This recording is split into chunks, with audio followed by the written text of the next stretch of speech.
Special रेसिपीजमध्ये आपल्या सर्वांचे खूप खूप स्वागत। आज आपण बनवणार आहोत छोले भटुरे। छोले मी रात्रभर भिजवत ठेवले होते। रात्रभर भिजवत ठेवल्यानंतर छोले हे छान फुगून बसले आहेत। छोले एका कुकरमध्ये टाकून घेतले। टाकल्यानंतर छोल्यामध्ये आपण छोले बुडतील इतकं पाणी टाकून घेऊ। पाणी टाकल्यानंतर त्यामध्ये मी इथे 2 छोट्या साईजचे आलू चिरून टाकले आहेत। खडे मसाले टाकले आहेत आणि थोडेसे मीठ टाकले आहे।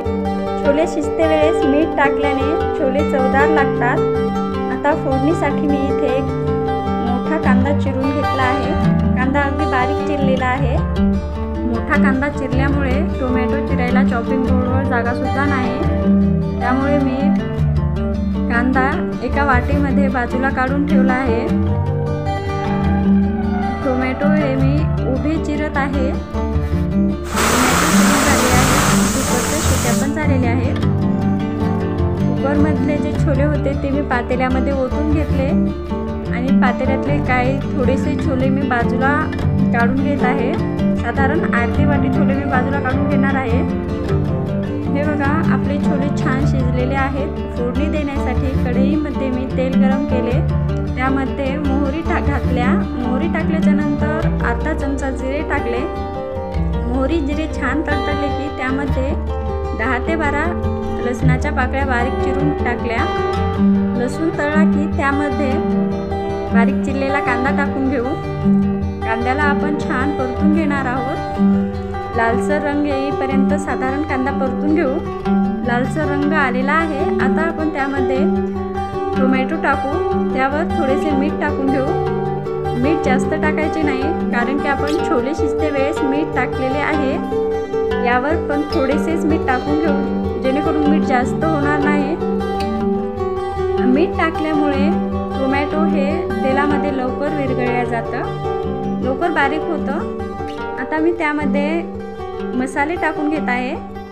1 चमचा चटपट अंबारी मसाला, 1 चमचा छोले भटुरे मसाला, अर्धा चमचा हळद आणि 1 चमचा लाल तिखट टाकलेला आहे। इथे मी लाल तिखट घरगुतीच वापरलेला आहे। मसाले सर्व छान मिक्स करून घेऊ। मसाले कढईला लागून करपू नये, त्यासाठी मी इथे साधारण अर्धा कप पाणी ॲड केलं आहे।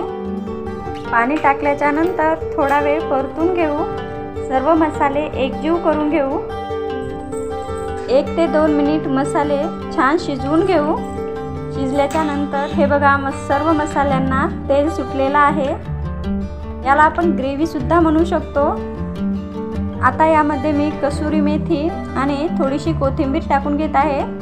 कसुरी मेथी कोथिंबीर मिक्स करून झाल्यानंतर यामध्ये शिजलेले छोले ॲड करू आणि छान परतून घेऊ। जे मी छोले बाजूला काढले होते त्या छोल्यांचं पेस्ट करून मी इथे ॲड करत आहे, त्यामुळे भाजी छान मिळून येते। आता आपण भटुरे तळून घेऊ।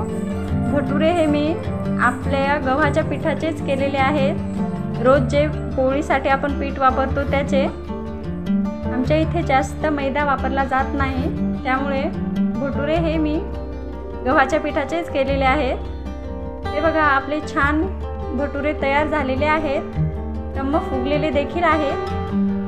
आता आपण छोले भटुरे सर्व करून घेऊ। हे बघा, आपली छोले भटुरे भाजी तयार आहे। रंग सुद्धा छान आलेला आहे आणि खूप टेस्टी पण झालेली आहे। व्हिडिओ आवडल्यास लाईक, शेअर आणि सबस्क्राईब करायला विसरू नका।